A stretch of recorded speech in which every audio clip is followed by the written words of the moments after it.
Good morning, North Carolina. Good morning, South Carolina. Good morning, Georgia. Good morning, young people from all over the United States. And also good morning to anyone who may be watching Yay Worldwide. Welcome to the South Atlantic Conference Youth and Young Adult Virtual Discussion Forum. Here we keep it real. We talk about current events and the craziness of 2020. We thank you for logging on. As you log on, we're asking you to share this on your page. We're also asking you to call a friend. Let them know we're about to have some real talk here at South Atlantic Conference Camp Meeting. The week has been going well. We've had some real good discussion on the line, and we're going to take it to another level today. I am privileged to be joined by individuals who I consider friends. We have the amazing Ryan Jones here with us. And then we also have the awesome attorney, Dion Kelly, here with us as well. We're going to get to know them in a few more minutes. Thank you guys for being a part of this. And we're glad all over the nation people are watching and tuning in. Make sure you share this one more time on your page. Let's get a little introductions going, learn more about our panelists. We're going to start with Ryan Jones. Now, if you don't know, you better tell somebody. Charlotte is in the house today, okay? We got Charlotte folk in the house today. Ryan, tell us a little bit about yourself, your family, where you're from, and what you do. All right. Hello, everybody. I'm Ryan Jones. As he said, Charlotte is in the house today. I am the youth leader for Trinity Worship Center. Whoop, whoop. I have my shirt on today for all my kids out there watching. It is wrinkled, but that's all right. We in the house today. But yes, I'm the youth leader at Trinity Worship Center. That is one of the positions that I'm most proud of in all the things that I do. But I am I guess I'll say an IT manager type of situation at Microsoft. I manage support contracts there with manage people's tech industries and things like that, blah, blah, blah, big bore. But my heart is definitely with the youth of my church. And we have a lot of great things going on. We have a lot of fun. We have weekly check-ins, prayer meetings, and this weekend, actually, we're doing a backyard social distance movie night. So we'll come to that, Ryan. I want you to talk some more about that. I just want people to know who you are right now. So that's Ryan Jones. Her handles are in the bottom. Make sure you follow her ASAP. I think she's a good follow and good people to know. We not only have this amazing youth leader from Charlotte, we also have an attorney from the Charlotte area, a friend of mine, someone who I have a lot of respect for, and this is attorney Dion Kelly. Attorney, share a little biographical information about yourself, where you're from, your family, and what you do. Okay, so my name is Dion Kelly. I am originally from Brooklyn, New York. The city's so nice, they had to name it twice, New York, New York. I currently live in Charlotte, North Carolina. I am actually the first lady of Trinity Worship Center. Daniel Kelly Jr. is the pastor, and we have been there now for approximately 3.5 years. We absolutely love Charlotte. It is like a mini version of New York. And so we love it here. The young people are amazing. As Ryan said, she's in charge of our youth at Trinity. She's doing an amazing job. Like, I have not seen a group of young people so engaged, not only in church things, but in social issues and other things like that. So we really appreciate Ryan. And so that's just a little bit about me in a nutshell. I'm also an attorney. I've been practicing for 10 years. This year made 10 years. And so I'm very happy to be here. All right. As more people are coming in, make sure you share this on your page. Sister Kelly, it looks like you have a cheering section from another First Lady, Sister Cousins, showing you love. Hey, Sister Cousins. Here from the Atlanta area. Well, let's go ahead and dive into it and get started. Earlier on in the year, all of us had our plans. We said January 2020 was the year of vision, the year of clarity, the year of 2020 vision, and then COVID-19 fell in our lap. As of today, we have over 100,000 people dead in the United States. Cases are on the rise. The curve has not been flattened, and we've been dealing with unemployment, social distancing, and everything that has come along with it. Personally, not what you're doing for your church, not what you're doing for ministry. Personally, and we'll begin with you, Attorney Kelly. How have you and your family been dealing with the effects of COVID-19? Yeah, so obviously social distancing has been in place. My job, the last day I was at work was March 13th. And so I've been essentially working from home for the majority of the last almost 3 months or so, well, over 3 months. What was unique about me, though, is because I'm a prosecutor, I was actually still actively working. And so while the majority of cases were dealt with virtually, I still had to pop into the office at least once a week. And so I was, I guess, battling a little bit of both, being at home for long periods of time and going into the office. But personally, I think we got a lot of Netflix in. I'm not even going to lie. I was able to catch up on a lot of shows I wanted to. And just thanking God for the time at home. I know under normal circumstances, I'm everywhere. My husband is dealing with the churches and he has church related obligations. And so we had a lot of time together, like we have in the last 3 months. So I'm appreciative for that. And just taking some time out for some mental health. You know, there were days where I didn't turn on the TV, like I just kind of relaxed, I kind of chilled out, maybe I read a book. So that's pretty much how I've been splitting up and spending my time on top of working. How has this been going for you, Ryan? Talk about some of the things you've experienced, good and bad, during this time of COVID-19 and social distancing. That's true. Well, I would say even before COVID-19 happened, I was pretty much a remote worker already. So I didn't have too much of a transition in that aspect. I think the biggest transition was just more people being around me and trying to stay focused in work. So my remote work didn't change, but the fact that the neighbors are here all the time and they're outside and the kids are outside playing and I'm hearing all of these different things all day, all the time. My sister's at home or my brother's home now, or, just different things like that has been, for the work aspect of it. But social distancing has been an interesting concept. I didn't realize, before this happened, I told myself, oh my gosh, I don't really know if I like people that much.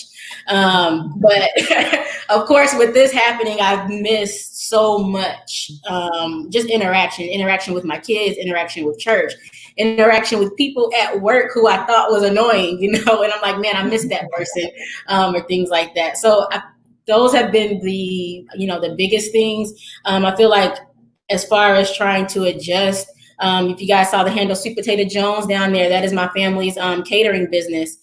So trying to find ways to adjust for that during this time was also just a blessing. I wasn't in the kitchen myself, okay? That's not me. But being able to be a part of the process and being able to help families and deliver food to people who, this was a new concept to them, being at home, having to cook for kids and things like that. So seeing the thankfulness in that has been good. But other than that, it's been an interesting transition, and hopefully we can see something positive come out of this pretty soon. So. Yeah. Thank you all for sharing that. Now, neither one of you all are lazy. You're both very hard workers. You're both dynamic women. So I know you are contributing during this time to the youth, to your communities, in making a difference, trying to stem the tide. Attorney Kelly, I've watched with great admiration how you took something from your heart and made it happen in the community. Could you share what you're doing for the community? And then Ryan, you'll follow up after that for the community or for young people. Yes, of course. And so when the governor, I believe the governor sent out his state of emergency letter, it was either on March the 12th or March the 13th. And at that time, schools were still open that week. They were still running. But in anticipation of what I knew was coming with the closure of schools, I was really compelled, and I knew it was by the Holy Spirit, that says you're going to have kids out of school that rely on school breakfast and lunch. They're going to be home and they're not going to be able to have these resources. And while I understand that schools have been open throughout COVID to provide those services, a lot of students and their families, they don't drive. They have no means of being able to obtain that. I decided that I wanted to do a little something for the community. And my initial goal was to be able to feed 50 families at that time. And it essentially started with a Facebook post. I just put it out there. I'm like, hey, if you guys know any families that can benefit from this, just let me know. This was going to be on my personal time, my personal dime. I didn't reach out to anyone for finances or for help because it was really something that I wanted to do. Little did I know that Facebook post steamrolled into like a major community initiative. I had people contacting me from Charlotte, of course, people I went to law school with in New Jersey. People were like, look, I love what you're doing. I'm glad you put this in the atmosphere. We would love to contribute financially so you can A, meet your goal, and B, keep the project running. And so what was initially a 50 family goal has now turned into a 674 family accomplishment. And actually by the end of the week, I will be hitting over 700 families. Wow. So God has been so amazing through this project. I mean, I have people just randomly reaching out like, I'm sending you money. You know, you need to keep going. You need to keep feeding these kids. And I've been able to do it. It looks like I'll be able to do this all throughout the summer and even beyond. The love has been amazing. And this is still just you. It's not a. It is. It's just you still doing this. It is. It is. Wow. And I wanted to let people know because a couple of organizations reached out and it was like, what's the name of your nonprofit? And I was like, well, this isn't a nonprofit organization. This is literally Dion Kelly, the person. And they were like, what? You know, because for me, it's not about pushing, you know, an organization or a name or recognition. Like this is something that's really within my heart. So it is me in my capacity. And I thank people for trusting me. I mean, people know who I am. I'm straight up. I'm a lawyer. I'm not out here to play games, but I am thankful for people trusting me with their funds, with the food they sent, with donations of bags, just with everything so that I can continue to do this. Wow, wow, wow. So many people are responding to this. Mm-hmm. And if you don't know, this is how you can link up with her. Okay. Mm-hmm. This is how you can link up with her if you feel moved to support this movement. Just one woman making a decision to do something. And I saw you. I peeped you with your cape on and the little animated version of what you're doing. And I want to commend you for the great work that you're doing, Attorney Kelly. Thank you. For those who don't know, Ryan was our leader for the Tri-State Youth and Young Adult Federation. If I go back in the Wayback Machine, about a week before all this hit, I visited with her. I got to meet her in person for the first time. We toured the building. We were feeling good. And I said, hey, if this thing gets worse, we may have to cancel. And sure enough, we did have to cancel. But that did not stop her. I know she's doing great things at Trinity. Ryan, why don't you take some time to talk about how you're interacting with your young people and some of their feelings and what's going on during this time? Yeah, definitely.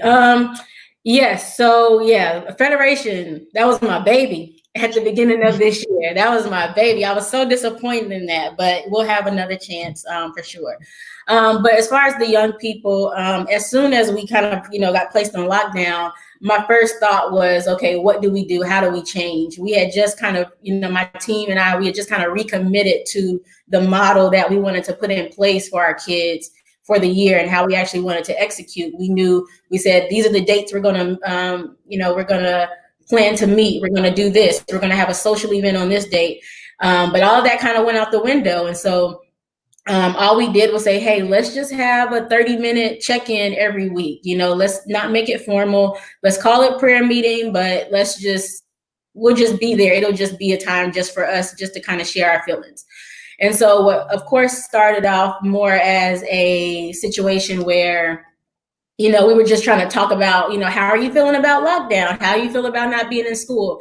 It kind of turned into just sharing more information and kind of getting deeper. And so that was, I'll say, I can't really say if it's a blessing to the kids, but, myself and my team, we always say that it's been more of a blessing to us. Because it started off as just a regular conversation. But now we're saying, hey, we're talking, hey, what should we talk about this week? What lessons can we share this week with our kids? So even as a team, we're becoming stronger in that. And then, well, can we make it longer? Can we do this? Can we do that? And so, of course, just, opening that up is always, that has been wonderful for our kids. And I'll say, just with everything that has happened lately, trying to find different ways to have their voices heard has been definitely one of my priorities, right? Even when this first started, like the second day when things were kind of going crazy, I text Dion. I was like, Dion, what can we do? Like, I'm going to try to put together a panel discussion. I know your fire and your passion for this, so whatever it is, I'm going to include you. And of course, so many things have happened since then, and I think the biggest now is been trying to level set with the kids. And it's been really hard when you're discouraged, right? Trying to keep them encouraged at the same time. So that's been really interesting. But I think I have seen a lot of hopefulness come from my kids.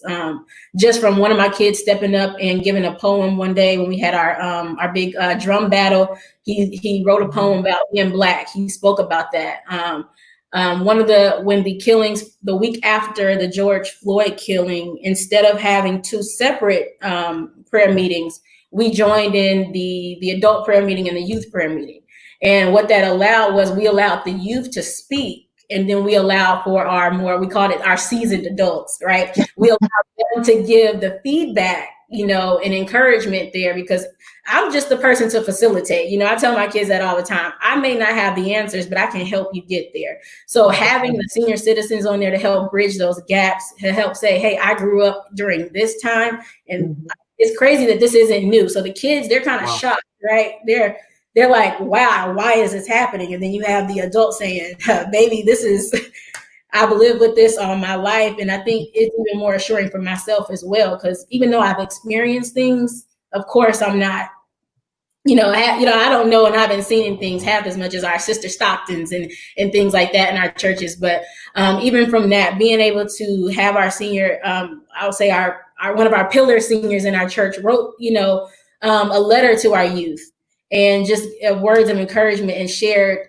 scriptures of saying, hey, when I was going through these times as a child, these are the scriptures that helped me. So doing that has been very helpful, and we're still trying to find ways. And like I said, we're having a movie night this weekend. We're probably watch something like Just Mercy, or we may even go a little bit to the Black Panther. I'm not sure. We're going to get together. We're going to start that conversation and follow up and talk about ways on how we can actually make a change. I've had a lot of kids say, can we go protest? Can we go do this? But I've been hesitant just because of the violence that's been going on. And I wanted to make sure parents have to be involved. I have to have all types of permissions to get that done.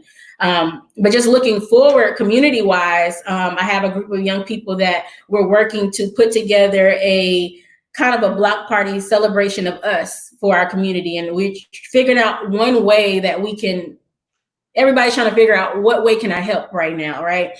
And so there's been, hey, I want to, donate to bail things. I want to donate to Dion's, fund to help feed the kids and things like that. But we're going to start where we compile a celebration of all our own Black businesses within our church. Yeah.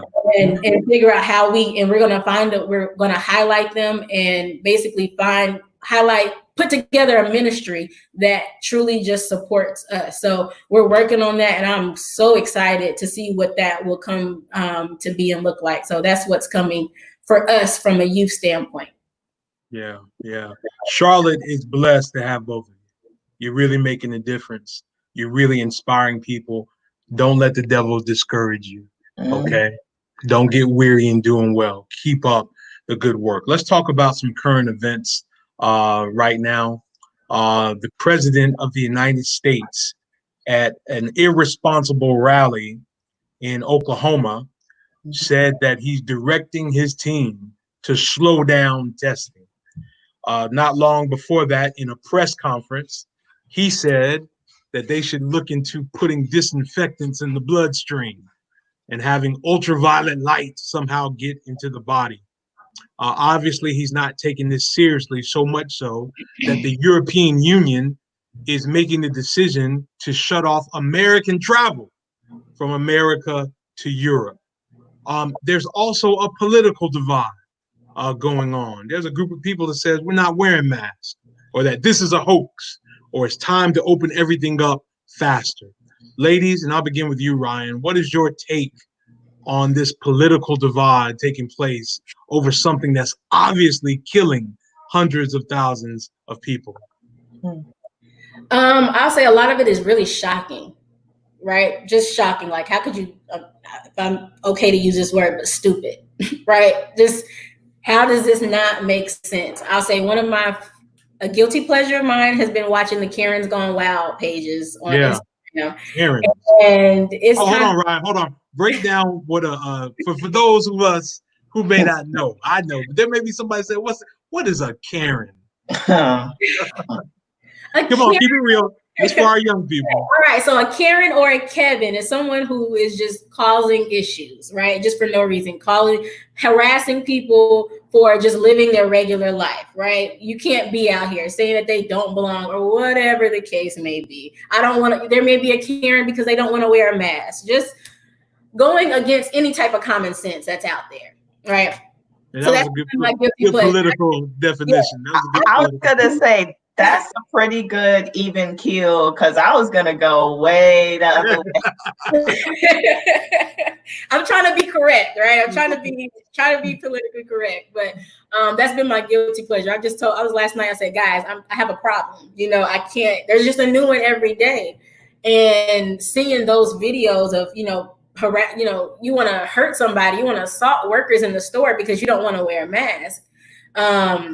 It's just beyond me, for you to say, I already have a pre-existing condition, so I don't have to wear a mask, but yet you're exposing yourself out to the public and you want to go and shop around Marshalls. I love Marshalls. However, the amount of people in places, it's a big dump of things. So I saw that video of somebody in Marshalls to do that. Like, that was wild to me. So I'll say it's shocking for the people standpoint. Donald, he don't shock me because I've dismissed him a long time ago, right? But it's just the people who I see around me every day that is just a little bit more shocking of how can you not understand the precaution? Yes, you may not be sick, but somebody else may be, right? So you have it's one of those things that until it hits you or somebody in your circle. It's sad that it has to get that way, but until it hits somebody in their circle, they won't understand. Well, Ryan, your homeboy Jamil spelled it out for you. Yeah. Okay. Okay. Spelled it out for you. Better Jamil than you, right, Ryan? Okay. He spelled it out. What it is. Attorney Kelly, the political divide over COVID-19. Break it down. All right. Well, let me first address something you said when you were giving your description that Trump isn't taking this seriously. I want you to know that his brain capacity is very, very low. Ooh. So when he is telling Americans to drink Lysol or drink some kind of disinfectant, he probably wholeheartedly believes, bless his heart, that is an actual solution. The divide regarding masks or not wearing masks, and I'm just a person like, listen, let natural selection take its place. If these people don't want to wear masks, then so be it. What I want people to know about Donald Trump, and I was having this conversation yesterday, is that he says a lot of things, like a lot of things, right? But he doesn't have unbridled power to act in the manner that he says. So people, if he says, I'm going to release the troops or I'm going to do stuff like that, I want people to understand that his powers are confined and checked by the other branches of government. So I don't even consider him, I don't call him the president. He's like Mr. Trump with a little t. He has done nothing during this pandemic for this country to really inspire or motivate or even give people the light at the end of the tunnel. And so I think people will make politics out of anything. The people saying, well, I'm not wearing a mask, it's my right, or we should open up businesses, it's a hoax. Look at the numbers are there. People are dying. People in the US are dying. We have cases now that we're entering into different phases. The numbers have been rising in places like Florida, even in North Carolina. And so I just need people, anyone listening, be very cautious. This is something serious. Please do not listen to that man on TV. And I actually had to start filtering him out because I felt like I was losing brain cells at this point. Just keep it moving. Listen to the experts. Listen to the doctors. When Obama gives his opinion, you should listen to him too, because he's the only president, the latest president we had in my lifetime, because I really don't know what Donald Trump is doing at this point. Yeah. You said something interesting, that the other branches of government should be checking the executive branch. The only branch that has been doing that lately really seems to be the judicial branch. Because of the majority in the Senate, Congress hasn't done much at all. And they even let him off the hook when it came to being removed because he was impeached, and that only took place because of the House of Representatives. The Senate has just failed. And we appreciate Mitt Romney coming out and marching with Black Lives Matter, but our government has to keep him in check, because right now, listen, the John Bolton book alone should be enough to revisit if this man was fit for office. And young people, if you're watching this today, it's nothing macho about not wearing a mask. Nothing macho. Now is not the time to go back to the movies. Now is not the time to be in big crowds. This thing can still take your life. And even if you're asymptomatic, what about your grandma? What about your family member that has diabetes, okay, or a heart condition? This thing will take them out. And so we have to make sure that we follow along. Ron, I see you smiling. You want to comment on that? I just had a little baby walk into the house. That's all. Hey, listen, both of my babies have been in the screen, but that's okay. They are interested. And that's the political divide taking place. Now, let me throw something out there else that's happening in current events. Why haven't the officers who killed Breonna Taylor, and that's exactly what they did, been arrested? What is it about the system that allows these individuals to walk free? Attorney Kelly, let's talk about that. You have been very good on social media of explaining the law and what charges mean. I've noticed that you've done that, and I think you're providing a good service. So talk to us about why the officers who shot Breonna Taylor in the middle of the night and falsely entered her house have not been arrested yet. Well, I cannot speak to like the internal decision-making power, but I'll give an overall answer. This is a systemic issue. In my opinion, there's absolutely no reason why those officers should not have been charged. Like Yeah. when you even look at the logistics of the case, they were executing a warrant, a no-knock warrant, which basically means that officers can enter your home. They don't have to announce themselves, for an individual that was already in their custody. Mm. Okay, so I want you to really hear that. They were looking for someone that was already in their custody. And so executing on this warrant should not have happened. Wow. Period. Like, let's not even get into the logistics of what happened in the home. This should not have happened. And so you have Breonna Taylor, you have I believe her boyfriend, and I believe there was an exchange of fire, but you have a right to protect your home without announcing yourself as law enforcement and without knowing who's breaking or entering your home. I guarantee you break into my home, you'll be met with shots as well.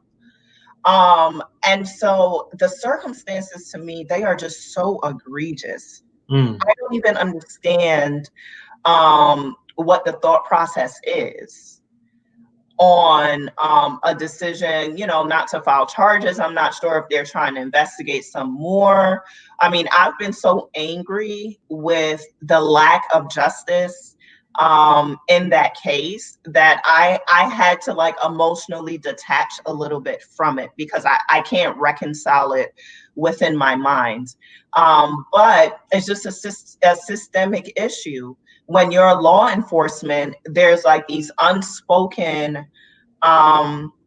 protections in place for you where you can abuse, you can beat up, you can choke, you can kill. And the law, prosecutors, they are so slow Wow. to getting the wheels of justice flowing. And I can speak from this point because I am a prosecutor, right? So I'm not talking about what I'm reading online and what people are telling me. I'm speaking from the inside. And that is the ultimate problem in America. And that is why Black people, we are tired. We are tired of it. Like we're tired of, our bodies being used for target and shooting practice. And then, we die, there are no charges, nothing happens to the officers, they continue on doing their jobs, and we're left with nothing. So ultimately, it's a systemic problem that won't be fixed until we really infiltrate and fix the system. Infiltrate. I like that.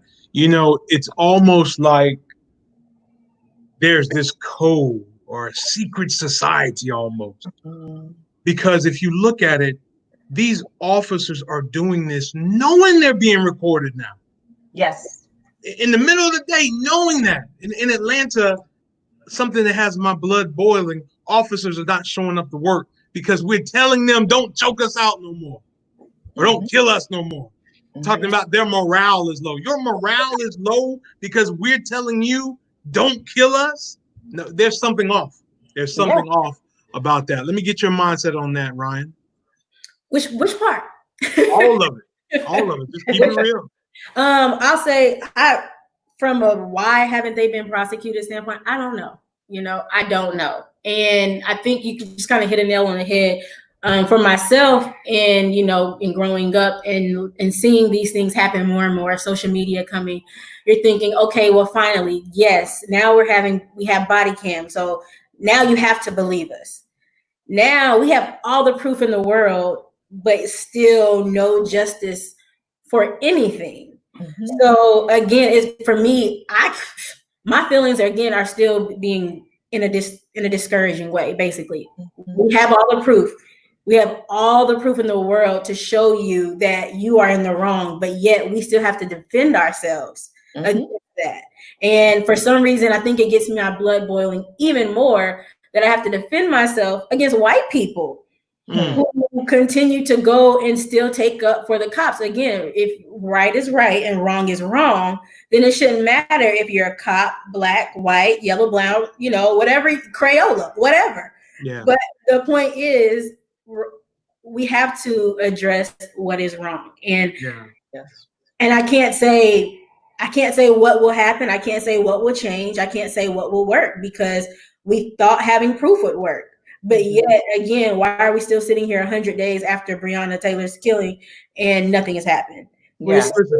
I mean, that's just one. That's just one of the aspect. That's just one aspect. I mean, so many other videos that we have where it's clearly murder. It's clear as day murder. Whether they meant to do it when they came, when they got there or not, they killed somebody.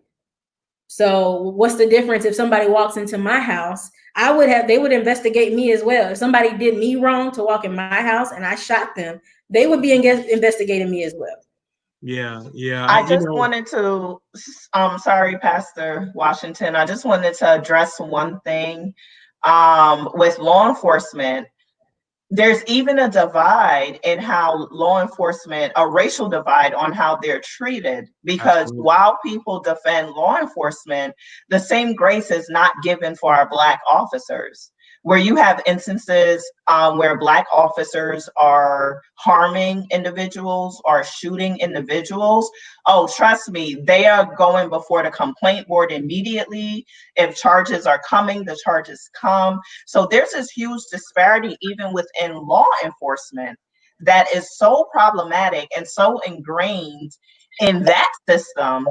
I mean, it almost makes sense that they act the way they do publicly. Not make sense in the sense that we're okay with it, but it's almost automatic that it would flow, that their interactions with the public is even more problematic. Yeah. I was telling somebody the other day, I know for a fact, bees do a lot for our society. They pollinate plants. They do a good job. So bees are genuinely good animals, but if a bee is attacking me, it has to be addressed. It has to die. You know what I mean? It has to stop. It has to be stopped. And they want Black people to qualify everything we say. I'm tired of Black Lives Matter analogies. I'm tired of that. I shouldn't have to break it down for you to understand that. I'm tired of qualifying by saying, yes, they're good cops. I understand that, but we got to address the bad ones. Who are doing that, and the system that's actually perpetuating what's taking place. And here in Atlanta, we dealt with the situation with Rayshard Brooks. They found him in a Wendy's drive-through sleep. They pulled him to the side, and for 45 minutes, they had a peaceful, respectful discussion with him.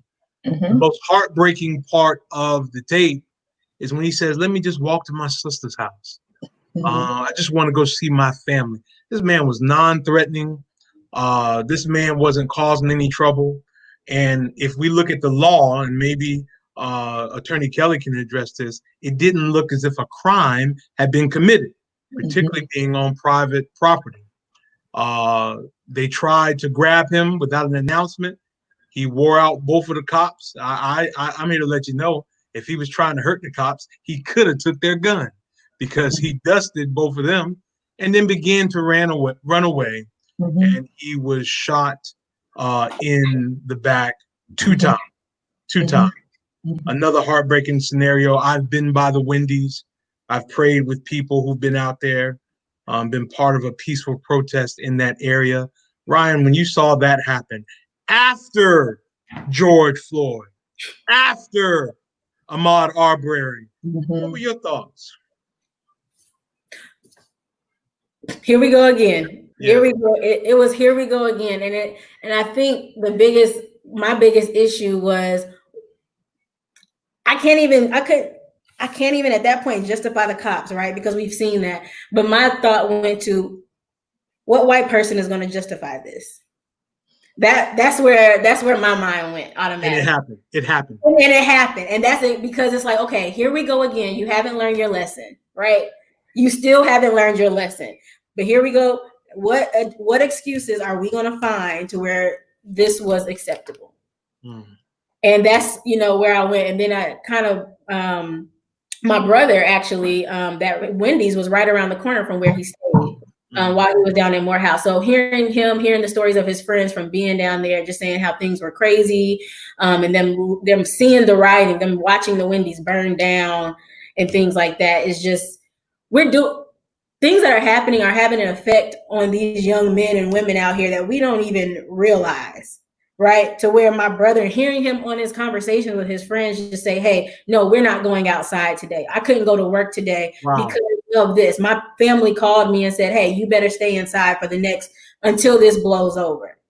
Right. And just hearing that is just like, man, what are we doing? Like, there's so many things that we still have to fight for. And we can't fight against the cops, and we can't fight against the white people who try to take up for them as well, while still trying to uplift and keep encouraging our own people who are still confused about what's going on. Mm-hmm. Basically. Mm-hmm. So it's again, like, it's just another shot. Like, we're fighting for justice, but you're still not hearing us.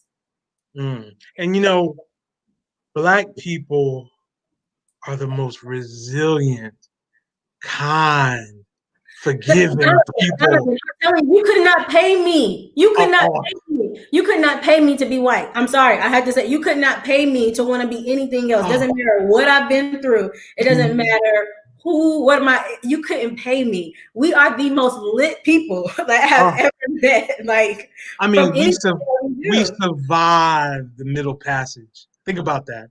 We survived slavery, survived Jim Crow. People say this happened in slavery. It wasn't until 1965 that our vote was protected in people's lifetime. And we haven't blown up the place. We haven't gone crazy. Think about that for a minute. This keeps happening over and over, and we still just marching, and not looking for revenge. There comes a point where enough is enough. Attorney Kelly, comment on the Rayshard Brooks case and your thoughts on that. Okay. Well, first of all, shout out to the DA in Atlanta. Yes. I watched that press conference because I'm nerdy like that. And he threw the book at Wolf. I mean, he charged him with murder. He charged him with violations as far as like police officers were concerned. I believe it was a total of between 11 and 13 charges. Shout out for him for not only charging this man, but laying out an articulate basis as to what justified these charges. Because I feel like in this climate, people need to understand, what goes into the thought process and being able to prosecute these cases. So shout out to him. He made me really proud.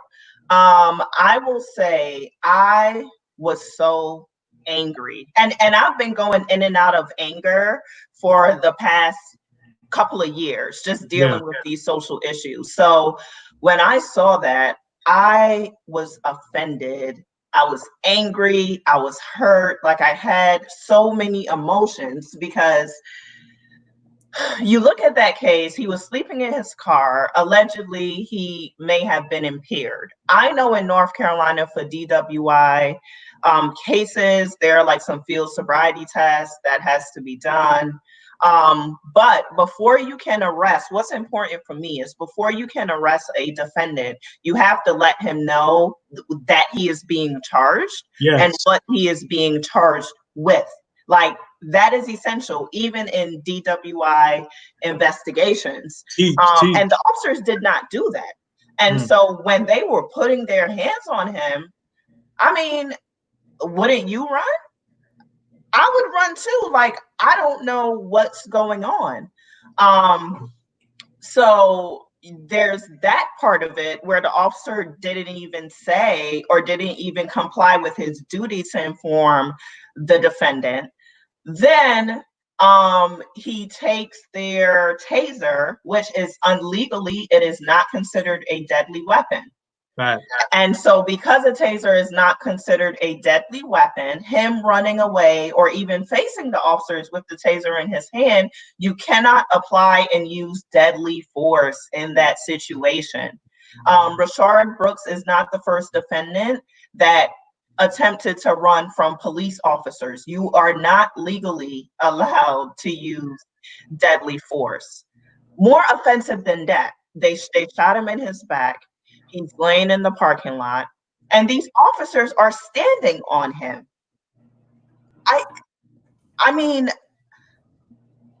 I don't even know what to say, because now you have the one who shot him kicked him first. The one who shot him kicked him first. Kicked him, and the video, because what other people were trying to say was, oh, he was checking to see if he was breathing. He literally kicked him. So the officer that shot him kicked him. The other officer admitted to standing on his shoulders while you have a defendant bleeding in the parking lot. And there are things like this that just makes my blood boil. Like, all law enforcement now have become so callous with their actions. They have body cam, but the system has insulated them so much that they think it doesn't matter what I do. The world can see, it can be broadcasted, and I won't be prosecuted. You know, what trouble am I going to get into?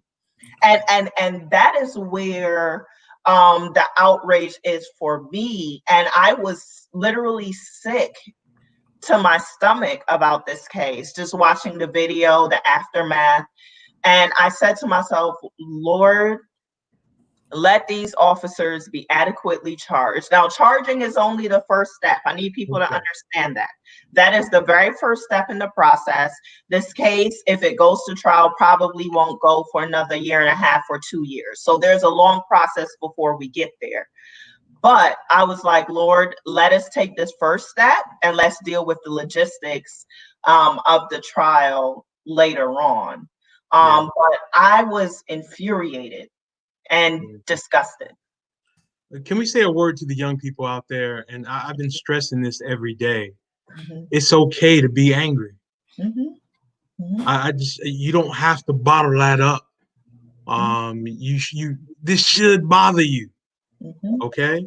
Now I'm not saying it's time to strap up and go shoot people. No, that's not good. Okay. I'm not saying go destroy stuff. That's not good. But even the Bible says we can be angry and not sin. Okay. And this should make you angry, and you need a forum to let that out. As we begin to wrap up this discussion, ladies, and it's been a great discussion. Thank you so much for what you have contributed. This can't just be human, what's going on. The craziness that we're seeing, it has to be something satanic behind it. It has to. Why do logical people follow Donald Trump? Why are we arguing if people did what's wrong or right on this? There is confusion in the land, and I believe that we're in the last days. I want to ask both of you, what can a young person do to address this, not only legislatively or systematically or in protest, but also to not deny the power of God and ask God to help them as well? We're all believers on this line. We're all Seventh-day Adventist Christians. And so I don't think we should handle this purely humanistically either, because we'll be denying God's power in helping in this situation, because I believe God cares about that. Jesus himself was a man of color, a young minority, young adult, oppressed by a European racist government. So he understands. He understands. What do you say to a young person who wants to address this, not only systematically, but also spiritually? Ryan, you go first on that. I'll say systematically is, I'll say continue to educate yourself. Continue to educate yourself on history for young people. Know why we're marching. Know why they're rioting. I think that's been a huge thing for our young people, is understanding the violence of it and understanding, no, we're not the people who are out there, protesting, understand the difference between the two, I think. And I will say, honestly, spiritually, I will be honest, when somebody finds something that works for them, please share with me. That's real talk. That's real. Yeah, I'll say, please share it with me, because, I definitely try to, have a good front for my kids, just making sure that they stay prayed up and things like that. But I'll say it's been pretty hard spiritually, to even have that connection, with all of this, because I think one of my biggest things is, for a moment, I felt like where the nation was with COVID, where we thought we came together for a second, right? And it didn't matter, Black, whatever. I just want to make sure you're healthy. I just want to make sure you're okay. And after all this happened, it's kind of like it just took a bell down, right? And said, oops, psych, gotcha. We still the same people. We still don't care about you. We still, we still don't care if you're getting shot in the streets or whatever the case may be. I may care about you because you wear a mask, but, I still don't care if a cop, kills you. So spiritually, I'm not 100% sure. I'm not 100% sure, to be honest with you. And so as I go week to week, I honestly, a lot of times my kids give me a lot of encouragement, in them telling me what they're doing. And I'll say, I've never looked at it like that. So, that's being honest. When somebody finds out, share. Thank you for keeping it real. I think you're blessing people by being vulnerable. A lot of times on these things, everybody has all the answers, but based on the comments I'm seeing, I think you're really, really blessing people by being vulnerable. Attorney Kelly, how can a young person address it systematically and spiritually? Systematically, I think, and anyone that follows me on Facebook know I am huge on education. I feel like you can't really fight something that you're not educated about. And so if you're going to protest, and I have protested, I am all for it. Understand the underlying purpose, understand what you're standing for. If you are 18 or older, register to vote today. And I have been on many forums, and I tell people your local elections is so much more important than our general election every 4 years. And I say that because you elect your DA, you elect your police chief, you elect local officials that directly carry out the law and the rules where you live. And so I feel it is imperative for young people to be educated about that process, be educated about who represents them in their community, in Congress. And so I think systematically, those are the things that I would implore young people to do.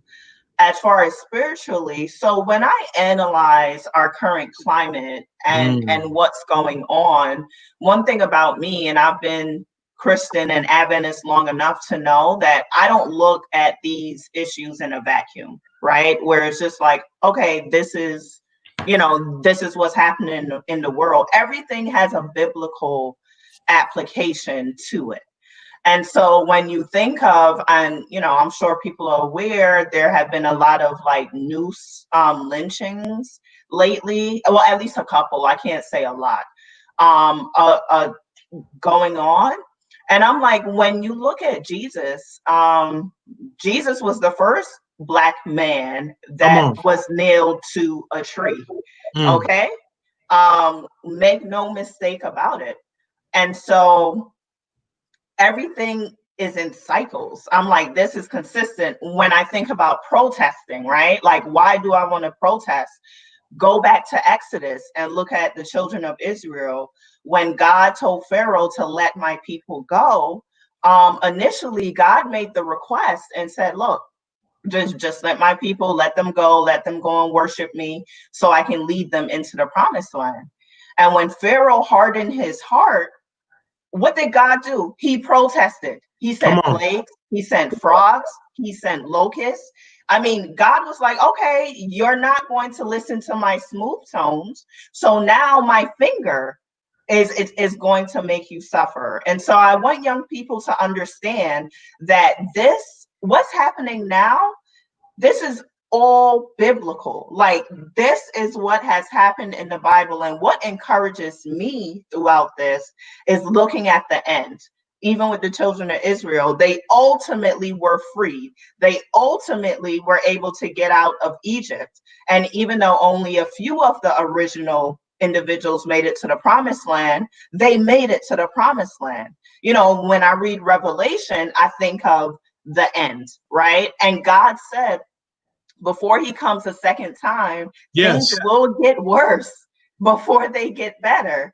And what gives me hope is that at the end of Revelation, when Jesus stands up and when he comes again, he saves us from this world. He saves us from this mess.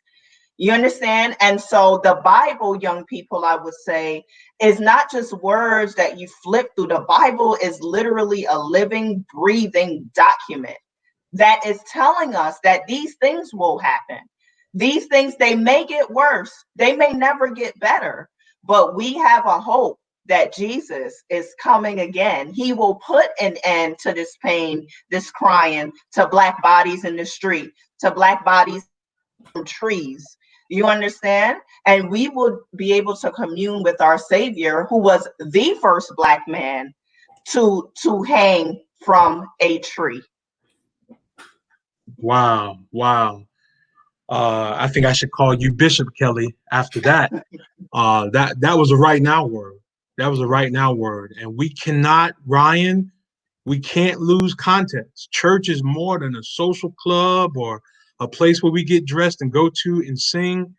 Our Savior told us in this world we're going to have tribulation. He told us that. But Revelation says these are they that came out of great tribulation, that came out. So the suffering is part of it, but lift your voice, vote, address systematic racism, and call on the power of God. Young people, I have said this every day. Acts chapter 2 says, in the last days, the Holy Spirit is going to fall on you. It's going to fall on you. You're going to dream dreams. You're going to have visions. You're going to be the leaders of the new school who lead us through this. Okay? Lead us through this. When you read a Bible, you don't read about a bunch of country club, suburban people who never went through nothing. That's not what you read. Okay? But we hold on to God's hands, and now is not the time or the place for any of us to give up. It's not. It's not. If anything, we got to get better and stronger. We're not going to hide our heads in the sand. We're going to speak out about it. We're going to march. We're going to fight. We're going to vote you out. But in the middle of that, you are not a humanist. You are a child of God. Be the salt and light of this world. Yes. And make a difference. And make a difference. I have been blessed to be joined by the super team from Trinity. All right. I've been blessed. You guys represented in a strong way today. I'm honored to say I know you both. Ryan, we hadn't talked for a while. Thank you for jumping on. You could have said no, but you jumped on and you really represented today. And Attorney Kelly, thank you for the work that you do in your city. Thank you for representing so well. And thank you for speaking to our young people today. We can't be in Orangeburg, but this is another way to connect with them. Everybody who is on the line today, make sure you find a way to connect with these panelists. If you want to connect with Ryan, okay? She's at It's Me, Lee. Did I say it right? Yes, Lee. That's my middle name. Lee, yeah, there you go. And you can contact her at Sweet Potato Jones. Y'all need to get on that freeze dry tip so you can mail these plates out to Georgia. Yes. Your mama about that soon. I'll place an order tomorrow.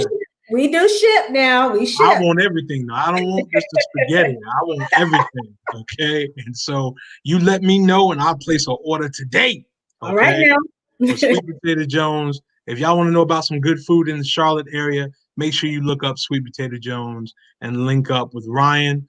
Also, we were blessed today to have Attorney Kelly with us, the First Lady of the Trinity Seventh-day Adventist Church in Charlotte, North Carolina. We thank God for her. That's a way you can connect with her. And she talk a lot of junk with sports too, okay? I don't care if it's Odell Beckham or don't talk about New York sports, okay? She will talk you down in sports. Yes. She's a sports enthusiast, and I think she has a site called the Sports Gavel. You can connect with her there. We've had a good time today, and I am Dr. Donovan Washington. I'm honored to serve the youth of South Atlantic Conference. Let's pray as we close. Father, we thank you for this online discussion, this forum. Bless everybody who came and took part in it. I thank you for Attorney Kelly. I thank you for Sister Jones. I pray that you bless them in their endeavors in the Charlotte area and bless these young people. They are facing unprecedented evil, but greater is he that's in us than he that's in the world. Thank you, God, for this time. In Jesus' name, amen. Amen. All right, everybody. I love y'all. Take Thanks, care of yourself. man. Young people, never forget, if God be for us, who can be against us? Well, remember, we're here tonight at 6 o'clock for our worship service. We have Pastor Philip Cameron preaching for us. The young people from Sumter are singing for us. And then tomorrow morning, we'll be right back here for our discussion. Arthenius Jackson is joining us, talking about sexual abuse in the Black community and these current events. So make sure you jump on tomorrow at 11 o'clock. God bless you all. Have a great day. All right.